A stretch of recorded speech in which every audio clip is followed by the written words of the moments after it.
You've probably asked yourself why the wealthy seem to rise endlessly while you struggle just to keep your head above water.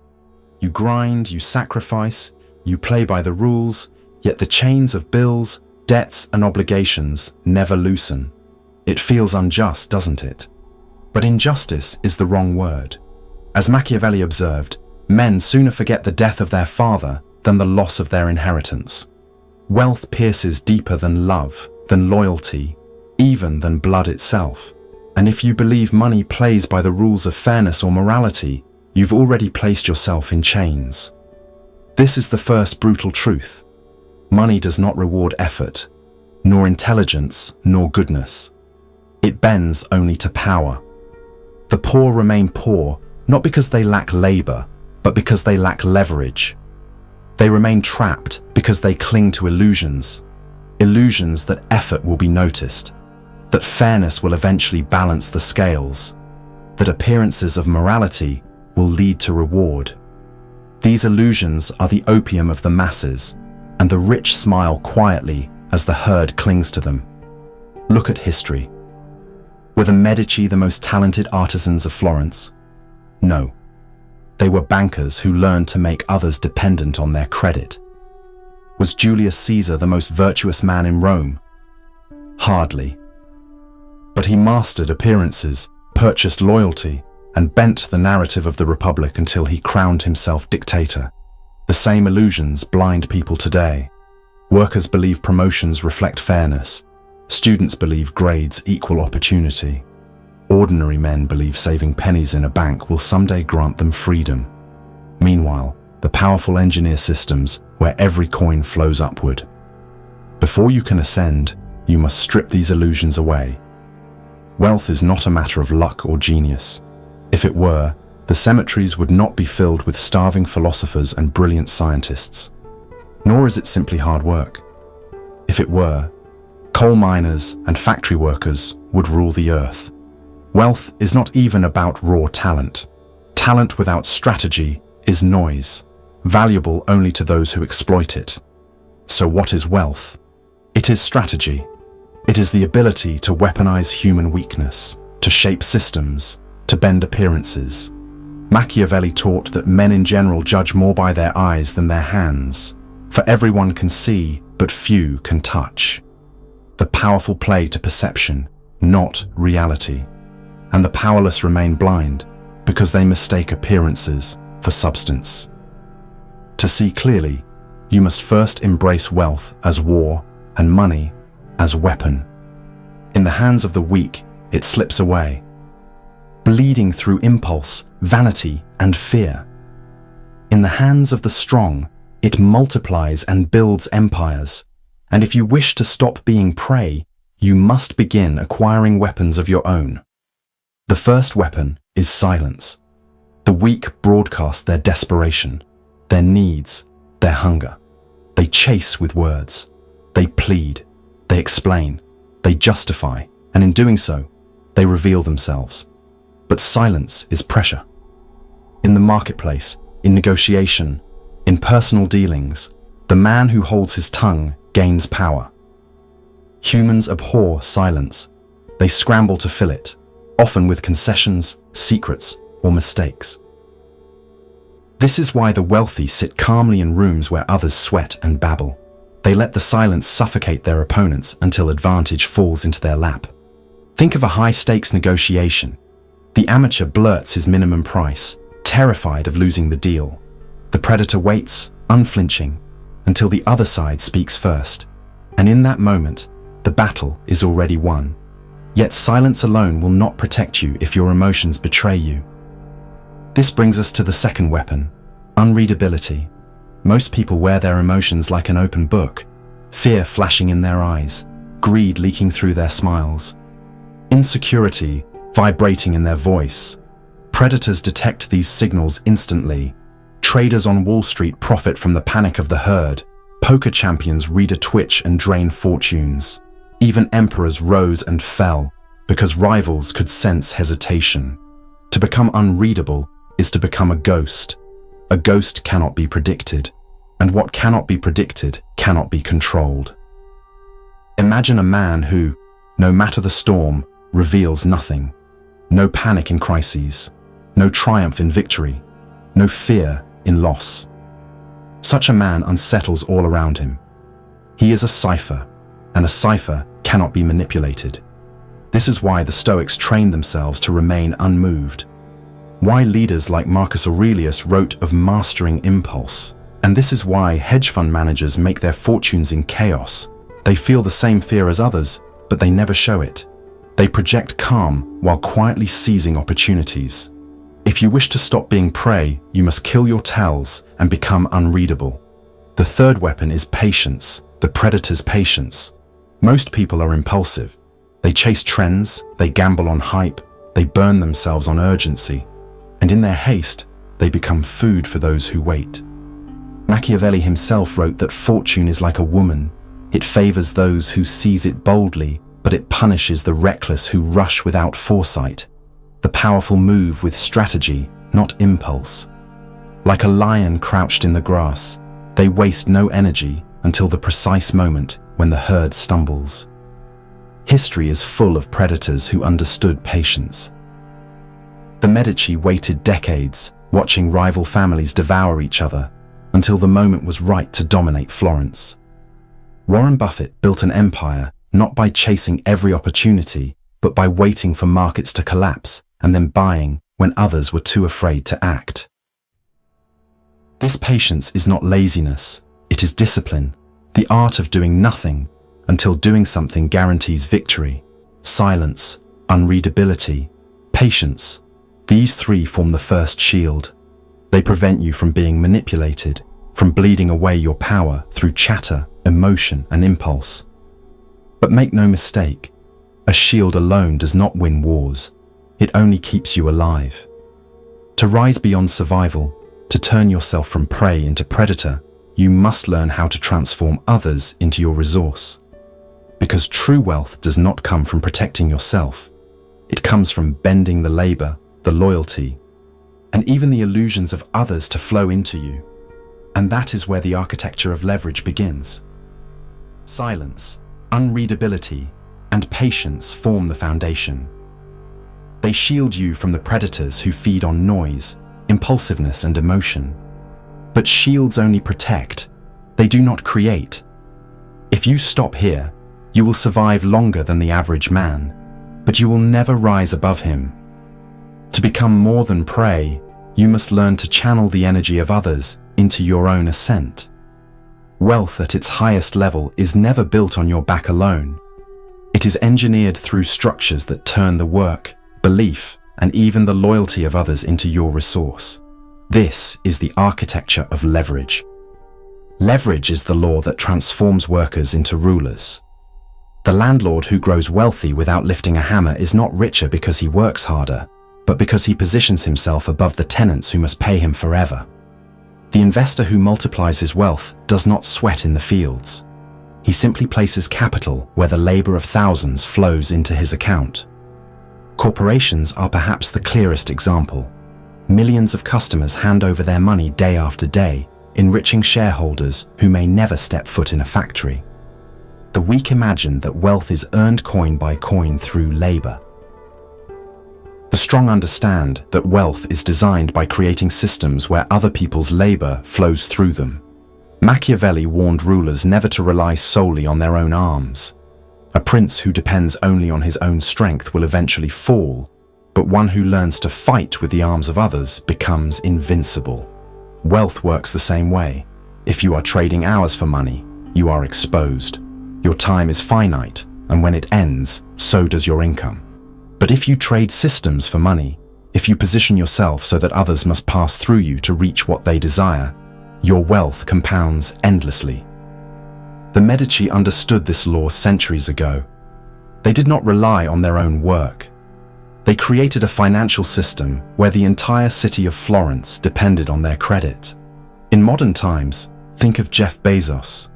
He does not pack boxes or deliver packages, but he created a platform where millions of workers, drivers and sellers operate in a system that continually directs value upward. That is leverage. It is not effort. It is positioning. But leverage alone is unstable without something deeper to bind people in place. People are fickle by nature. They change their minds, their loyalties, their desires. If you rely only on their rational obedience, they will eventually drift away. To hold them, you must master the law of narrative. Narrative is the hidden current beneath every empire, every religion, every brand. Wealth does not flow to the hardest worker or the best product. It flows to the most powerful story.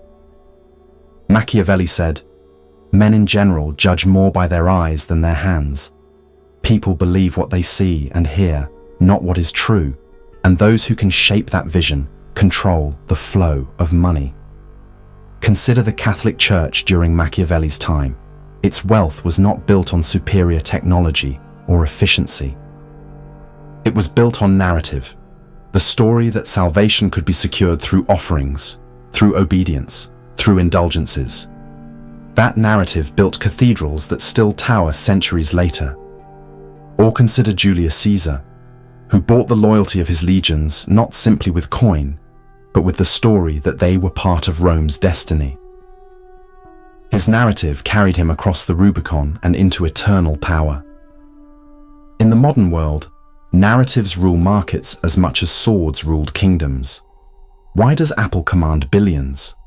Not because its phones are fundamentally different, but because its narrative tells customers that owning one is an identity, a status, a belonging. Why does Tesla's stock soar?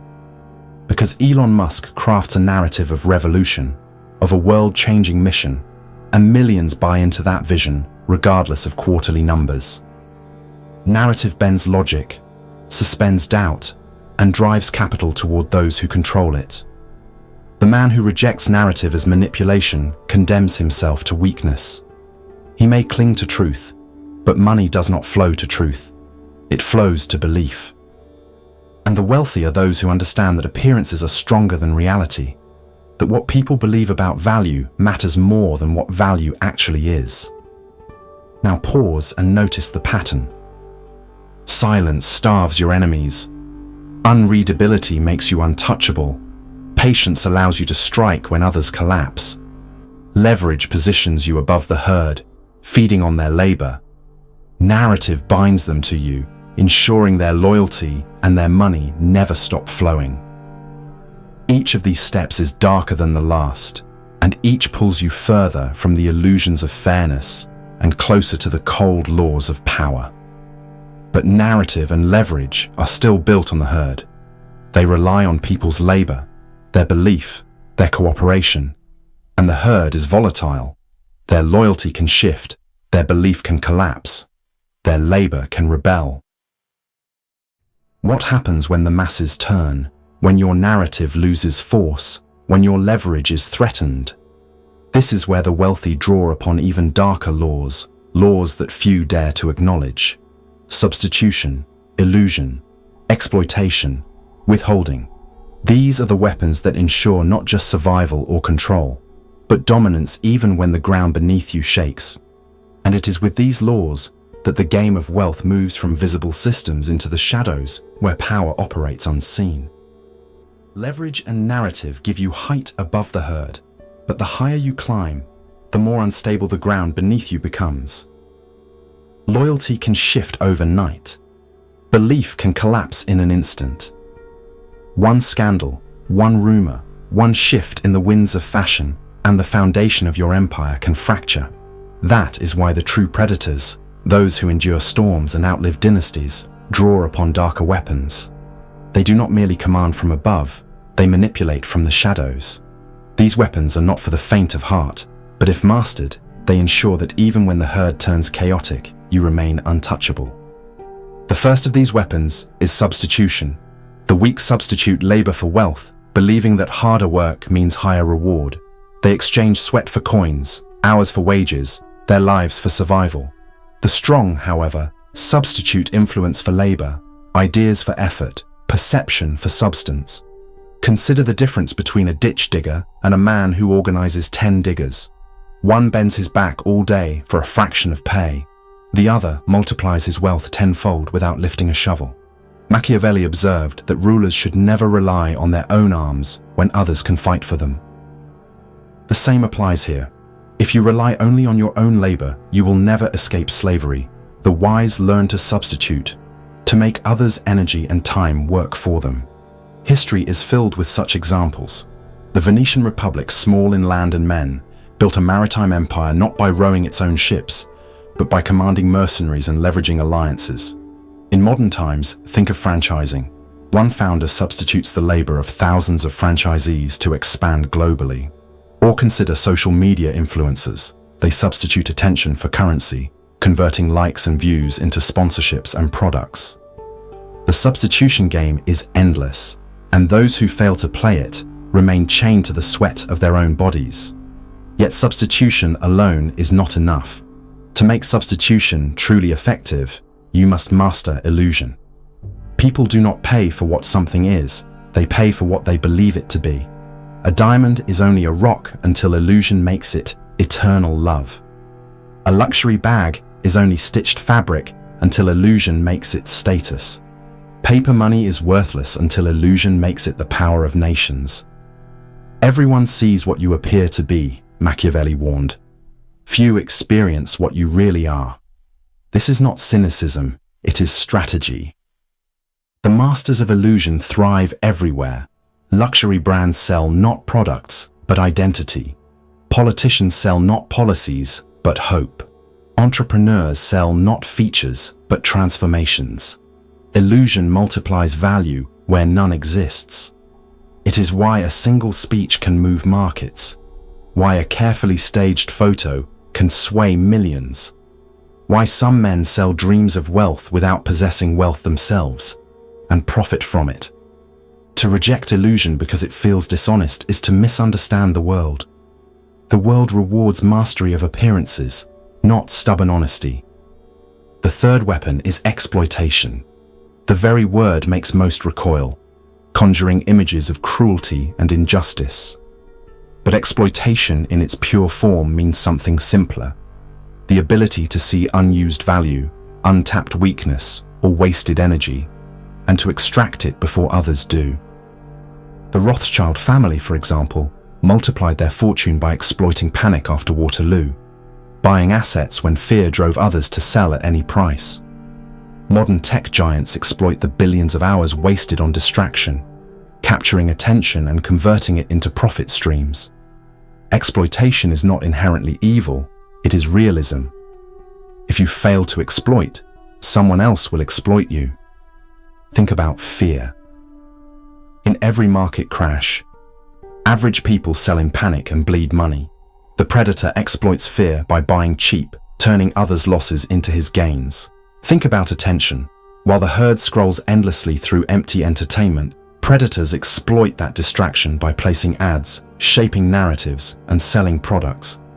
Think about inefficiency. One man sees waste, another sees profit. Exploitation is not cruelty, it is clarity. The clarity to see that value left unclaimed is value waiting for the strong.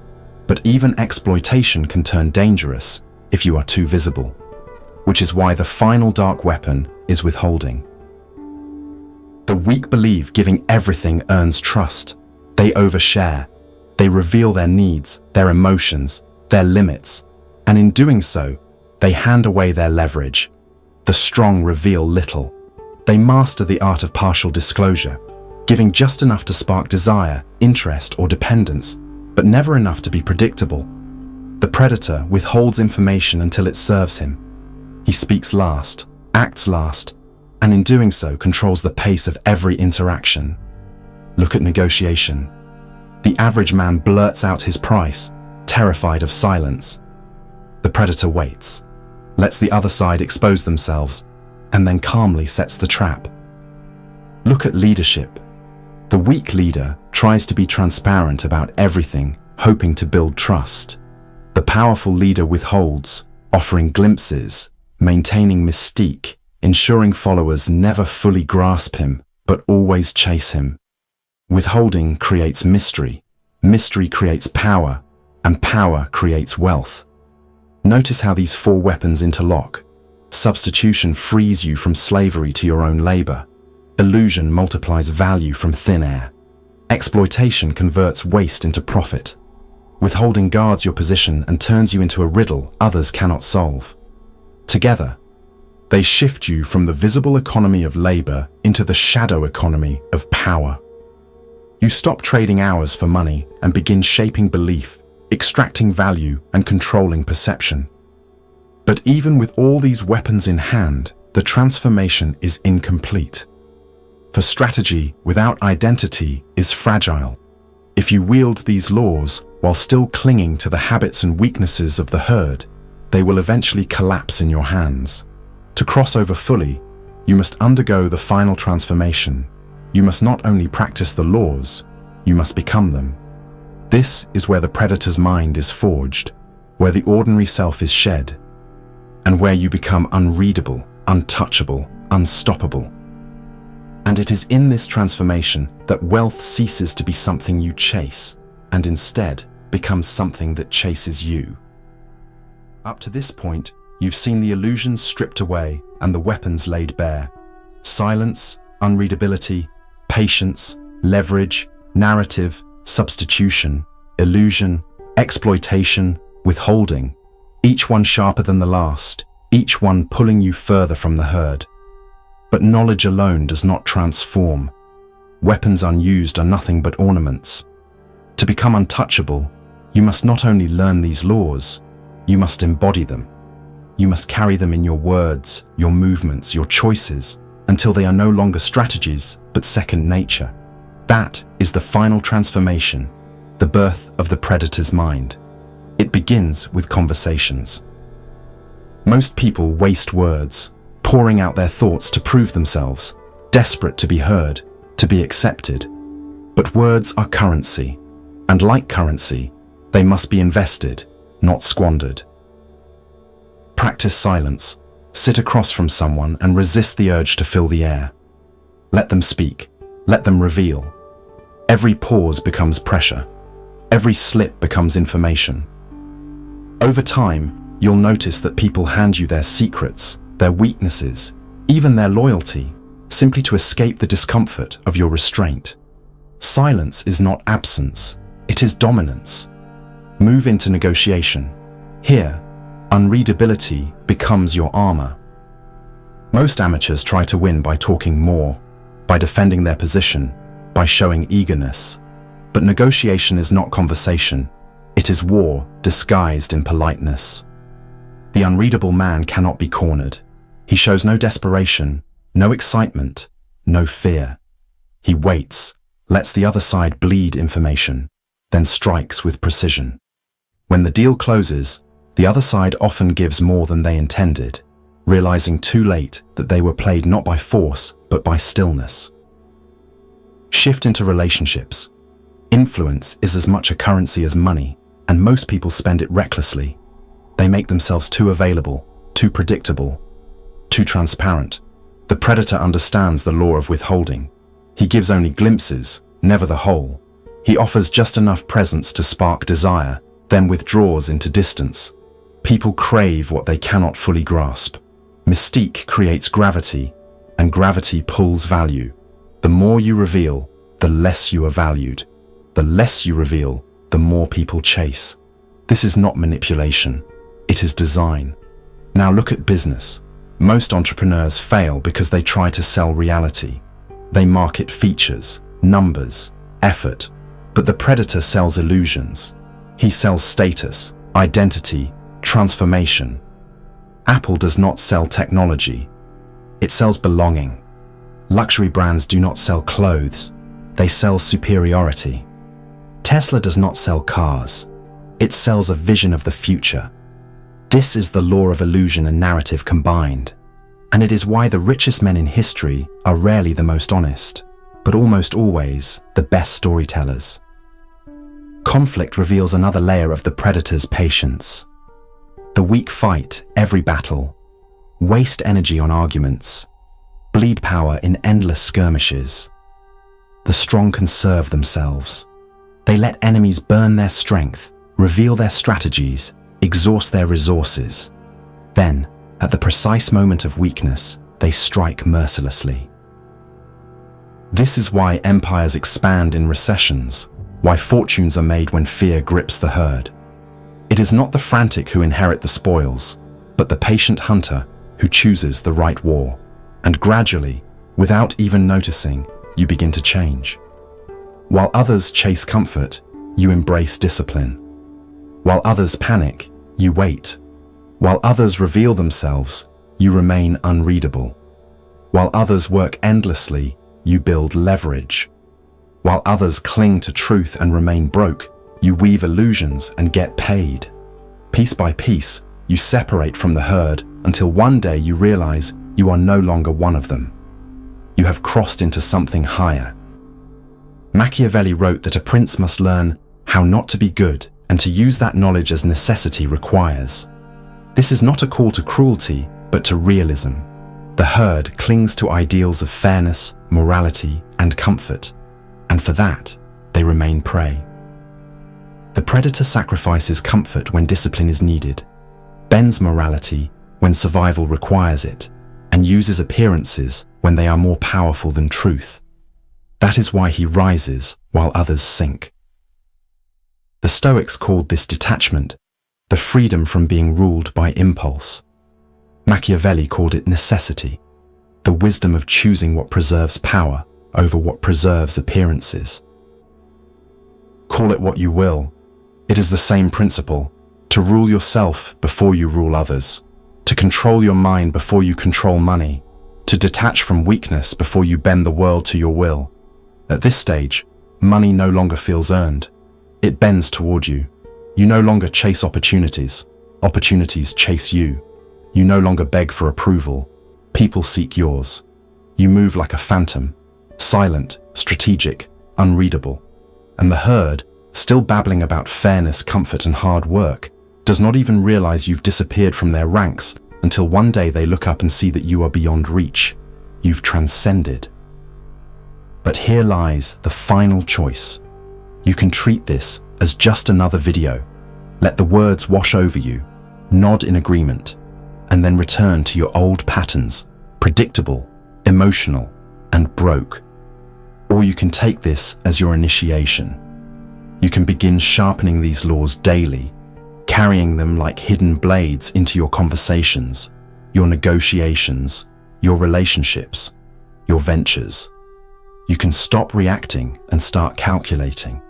You can stop working for money and start bending money to work for you.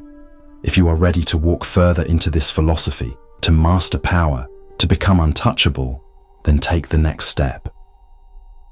Subscribe, not as a favor, not as a gesture, but as a continuation of transformation. Because the deeper we go, the darker it becomes. And once you cross that line, there is no return. So the question is no longer whether the rich will keep getting richer. They will. The question is whether you will remain prey, or whether you will claim your place among predators.